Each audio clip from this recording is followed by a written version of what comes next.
Hi friends, welcome back to my YouTube channel. ಎಲ್ಲರೂ ಹೇಗಿದ್ದೀರಾ? ಚೆನ್ನಾಗಿದ್ದೀರಾ ಅಂತ ಭಾವಿಸ್ತೀನಿ.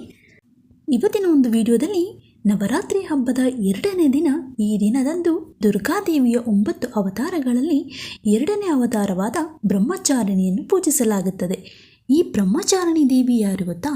ಈಕೆಗೆ ಬ್ರಹ್ಮಚಾರಿಣಿ ಎಂಬ ಹೆಸರು ಬರಲು ಕಾರಣವೇನು ಅಂತ ತಿಳಿಯಬೇಕಾದರೆ, ಹಾಗೆಯೇ ನವರಾತ್ರಿ ಹಬ್ಬದ 2ನೇ ದಿನದಂದು ಬ್ರಹ್ಮಚಾರಿಣಿ ದೇವಿಯನ್ನು ಪೂಜಿಸುವುದರ ವಿಶೇಷ ಏನು, ಅದರ ಮಹತ್ವ ಏನು, ಹಾಗೆಯೇ ಈ ದೇವಿಗೆ ಯಾವ ಹೂವನ್ನು ಅರ್ಪಿಸಬೇಕು, ಹಾಗೆ ಯಾವ ನೈವೇದ್ಯವನ್ನು ಮಾಡಬೇಕು ಎಂಬುದರ ಬಗ್ಗೆ ಇವತ್ತಿನ ಒಂದು ವಿಡಿಯೋದಲ್ಲಿ ಹೇಳ್ತೀನಿ.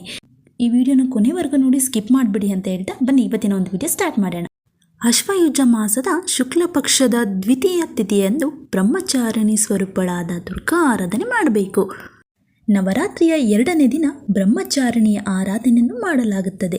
ದುರ್ಗಾದೇವಿಯ 2ನೇ ಅವತಾರವಾದ ಬ್ರಹ್ಮಚಾರಿಣಿ ಅಂತ ಅಂದರೆ ಇನ್ನೂ ಮದುವೆಯಾಗದಿರುವಂತಹ ಯುವತಿ ಅಂತ ಹೇಳ್ತಾರೆ.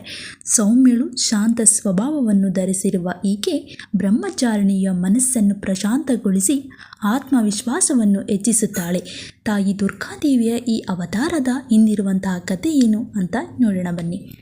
ದಕ್ಷ ಮಹಾರಾಜನ ಮಗಳಾದ ಸತೀದೇವಿ ಯಜ್ಞದ ಬೆಂಕಿಗೆ ಆಹುತಿಯಾಗ್ತಾಳೆ. ಆಹುತಿಯಾದ ನಂತರ ಪರ್ವತಗಳ ರಾಜನ ಹಿಮವಂತನ ಮಗಳಾಗಿ ಪಾರ್ವತಿಯಾಗಿ ಜನಿಸುತ್ತಾಳೆ. ಈಕೆ ಇವಳನ್ನು ಹೇಮಾವತಿ ಅಂತಲೂ ಕರೀತಾರೆ. ಮುಂದೆ ಪಾರ್ವತಿಯು ಯೌವನ ಒಂದು ಸ್ಥಿತಿಗೆ ಬಂದಾಗ ನಾರದ ಮುನಿ ಭೇಟಿಯಾಗ್ತಾನೆ. ನಾರದ ಮುನಿ ಹೇಳ್ತಾನೆ, ತಪಸ್ಸಿನ ಆದಿಯನ್ನು ನೀನು ಅನುಸರಿಸಿದರೆ ಹಿಂದಿನ ಜನ್ಮದಲ್ಲಿ ಪತಿಯಾಗಿದ್ದಂತಹ ಈಶ್ವರನನ್ನು ಮದುವೆಯಾಗಬಹುದು ಅಂತ ನಾರದ ಮುನಿಯು ಹೇಳ್ತಾನೆ. ಈ ಜನ್ಮದಲ್ಲೂ ಶಿವನನ್ನೇ ಮದುವೆಯಾಗಲು ಬಯಸಿದಂತಹ ಪಾರ್ವತಿಯು ಭಕ್ತಿಯಿಂದ ಅತ್ಯಂತ ಕಠಿಣ ತಪಸ್ಸನ್ನು ಮಾಡಲಾರಂಭಿಸುತ್ತಾಳೆ.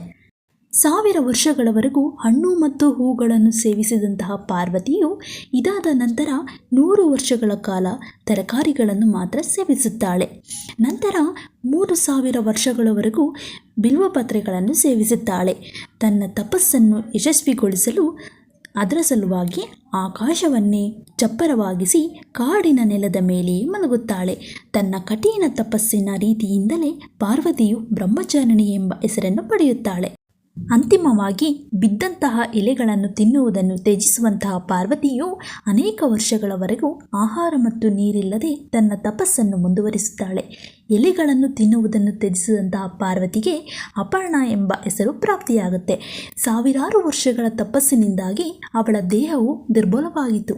ಇದನ್ನು ನೋಡಿದಂತಹ ಪಾರ್ವತಿಯ ತಾಯಿ ಮೈನಾ ದುಃಖದಿಂದ ಉಮಾ ಎಂದು ಕರೆಯುತ್ತಾಳೆ. ಅಂದಿನಿಂದ ಪಾರ್ವತಿಯನ್ನು ಉಮಾ ಅಂತ ಕರೀತಾರೆ. ಪಾರ್ವತಿಯ ದೀರ್ಘ ಮತ್ತು ಕಠಿಣ ತಪಸ್ಸಿನ ಸುದ್ದಿ ಎಲ್ಲೆಡೆಯೂ ಸಹ ತಲುಪುತ್ತದೆ. ಕೊನೆಯಲ್ಲಿ ಬ್ರಹ್ಮನು ಪ್ರತ್ಯಕ್ಷನಾಗಿ, ಇದುವರೆಗೂ ಯಾರೂ ಮಾಡದಂತಹ ಕಠಿಣ ತಪಸ್ಸನ್ನು ನೀನು ಮಾಡಿದ್ದೀಯಾ. ಶಿವನ ಮೇಲಿರುವಂತಹ ನಿನ್ನ ಪ್ರೀತಿ ನಿಜವಾದದ್ದು ಮತ್ತು ಪರಿಶುದ್ಧವಾದದ್ದು. ಹೀಗಾಗಿ ಕಷ್ಟಗಳನ್ನು ಸಮರ್ಥವಾಗಿ ಎದುರಿಸುತ್ತಿದ್ದೀಯಾ. ಈ ಜನ್ಮದಲ್ಲಿ ಶಿವನನ್ನೇ ಪತಿಯಾಗಿ ಪಡೆಯುವೆ ಅಂತ ಆಶೀರ್ವಾದ ಮಾಡುತ್ತಾನೆ. ಹೀಗೆ ಕಠೋರ ತಪಸ್ಸು ಮಾಡಿದಂತಹ ಪಾರ್ವತಿಯು ಬ್ರಹ್ಮಚಾರಿಣಿ ಎಂಬ ಹೆಸರನ್ನು ಪಡೆಯುತ್ತಾಳೆ. ಮುಂದೆ ಈಶ್ವರನು ಪಾರ್ವತಿಯನ್ನು ಪತ್ನಿಯಾಗಿ ಸ್ವೀಕರಿಸುತ್ತಾನೆ. ಬ್ರಹ್ಮಚಾರಿಣಿಯ ಈ ಅವತಾರದಲ್ಲಿ ಬಲಗೈಯಲ್ಲಿ ಜಪಮಾಲೆ ಹಾಗೂ ಎಡಗೈಯಲ್ಲಿ ಕಮಂಡಲವನ್ನು ಹಿಡಿದಿರುವಂತಹ ಈಕೆ ದುರ್ಗೆಯ ರೂಪವನ್ನು ಕಾಣಬಹುದು. ನವರಾತ್ರಿಯ 2ನೇ ದಿನ ಬ್ರಹ್ಮಚಾರಿಣಿಯ ಆರಾಧನೆಯಿಂದ ತಪಸ್ಸು, ವೈರಾಗ್ಯ ಮತ್ತು ಸದಾಚಾರ ಸಂಯಮಗಳು ಪ್ರಾಪ್ತಿಯಾಗುತ್ತದೆ. ಆಶ್ವಯುಜ ಮಾಸದ ಶುಕ್ಲ ಪಕ್ಷದ ದ್ವಿತೀಯ ತಿಥಿಯಂದು ಬ್ರಹ್ಮಚಾರಿಣಿ ಸ್ವರೂಪಳಾದ ದುರ್ಗಾ ಆರಾಧನೆ ಮಾಡ್ತಾರೆ. ಬ್ರಹ್ಮಚಾರಿಣಿ ದೇವಿಗೆ ಯಾವ ಹೂವನ್ನು ಅರ್ಪಿಸಬೇಕು ಅಂತ ನೋಡದಿದ್ರೆ, ಈ ಒಂದು ದೇವಿಗೆ ಸಾಮಂತಿಗೆ ಹೂ ಅಂದರೆ ತುಂಬಾ ಇಷ್ಟ. ಅದರಲ್ಲೂ ಬಿಳಿ ಬಣ್ಣದ ಸಾಮಂತಿಗೆ ಅಂದರೆ ತುಂಬಾ ಇಷ್ಟ. ಇವತ್ತಿನ ಒಂದು ದೇವಿಗೆ ಬಿಳಿ ಬಣ್ಣದ ಸಾಮಂತಿಗೆಯನ್ನು ಅರ್ಪಿಸಿ.